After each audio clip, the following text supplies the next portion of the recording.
Hi everyone, I'm Geoff Dragon, a Senior Associate here at Taylor Vinters, and I'm joined today in this edition of the Founder Series by Ben and Nate from Mitt. Welcome guys. To start off, could you just tell us a little bit about what Mitt does and what the problems are that it's trying to solve? Sure. Yeah, sure. So we do prosthetics, so artificial limbs, and so we were pretty shocked to find out that this is the current standard of prosthetic limbs at the moment.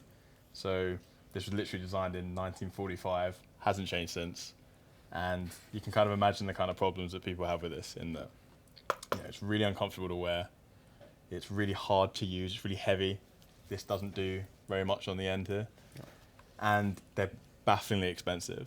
So an arm like this is of the order of £10,000. It's crazy. And we have ones in our office at like £20,000, wow.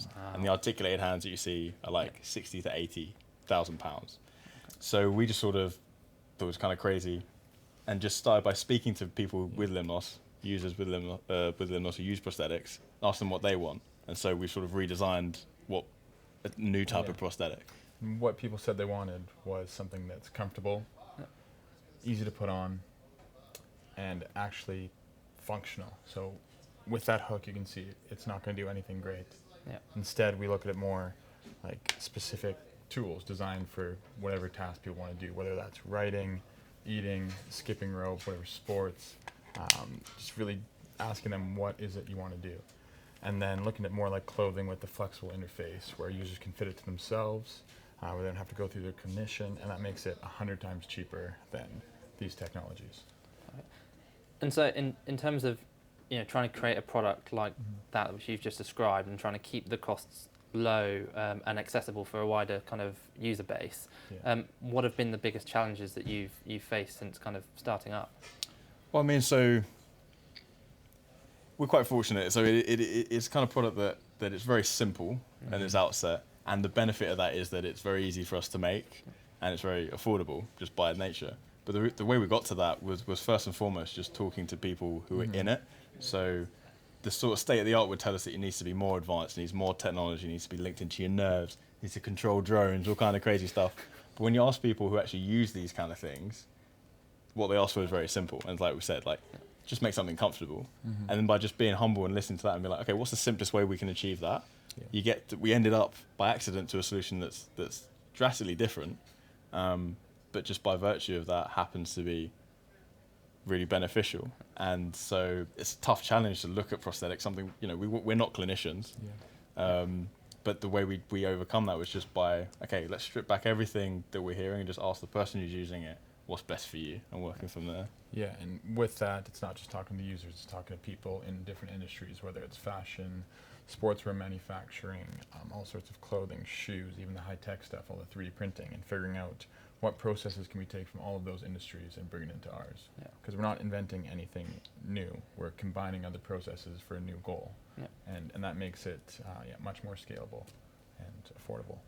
Yeah, some of the biggest challenges have been when we've realized, we don't know how to do this. We don't have the skills to do this, raising money. We don't know how to do this. We don't have the advisory in manufacturing or whatever. And the way we've got through that, I mean, Ben is a maestro at just meeting people and just figuring out a way to work together. And so whenever we come up against that, Ben's just like, "I will find us the best person in this." and then that's what's happened. And we just find them, talk to them, and try and learn whenever we can. Amazing. So it's almost, it sounds like the perfect almost model for, we have a lot of founders out there that kind of think, well, there's this massive problem. We need, like, as you said, the state-of-the-art technology to fix it. But actually, you guys are kind of almost champions of, well, let's just strip it back and talk to people and find out actually what do people want, and let's just do that, because that is almost a direct route to market if you get that right, which is refreshing to see. I guess. I mean, coming from my university, it's everyone's working on the latest tech, but what we found is it's so much harder to make something cool and then convince people they need it. It's much easier to figure out what the problem is and then just fill it, because then you're not selling to them, you're just meeting the need, and they're almost pulling they're pulling the demand out of you, which is much easier. And we're fortunate enough to study at Imperial. That's where we met, and I was part of the world leading prosthetic control laboratory, working on 50 to 70,000 pound hands and adding new systems to make them more natural. And that's great technology, but it wasn't something that is applicable to people that really need it. And he came at it from the simple, building into it, and it's good that I've seen what it can be, but it doesn't need to be there now. And our hands are so complex. We're not ready to make it look like this, feel like this. So start simple, we can add other things in, but really just keep asking people what they want, and what they want right now is simplicity.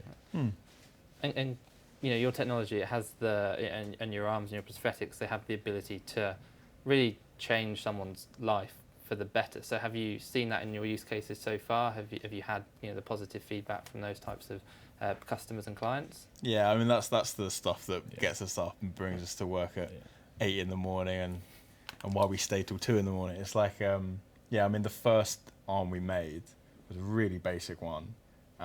It was for a guy, one of the first guys we were working with, quadruple amputee, but he was a designer before he lost his hands, so he just missed drawing.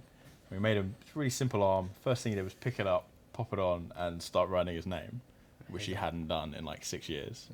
And it's such a little thing, but it makes a real impact. And then since then, like the stuff we've seen. Yeah, there's a lady who was a trained chef who lost her hand.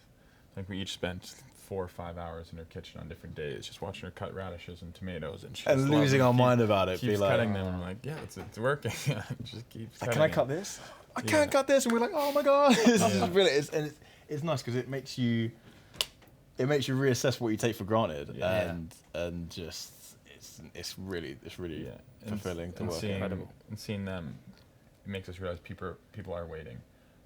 These are people that have other technology they might like, they might not feel perfect on them or do what they want to do. So that's what gets us going, is that people need these and we need to get them out there. No, amazing. I think what I love about the pair of you is that you get that sense of like genuinely you are super psyched when you can actually see this helping people change lives, and it's really quite touching to see. So that's like generally really refreshing and nice.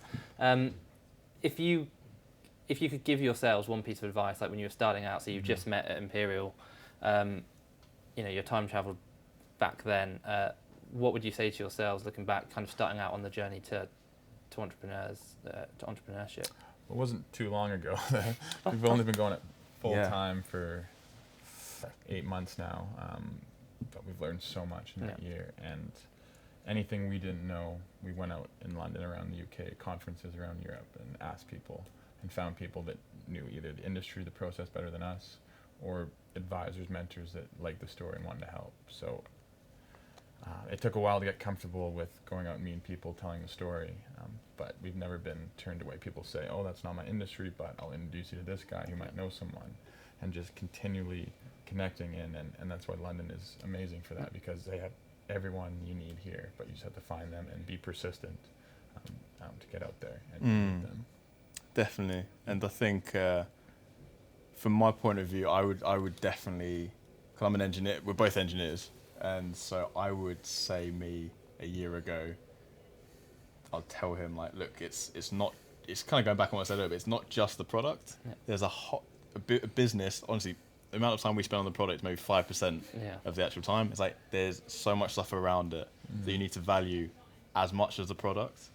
And I just say like value that, don't neglect that stuff. Talk to people who are experts in other areas that you're not, and try and learn from them, and don't discount it. Well, thank you both. Best of luck for the future, and thank you very much for joining me today. Thank you so much for having us. Anytime.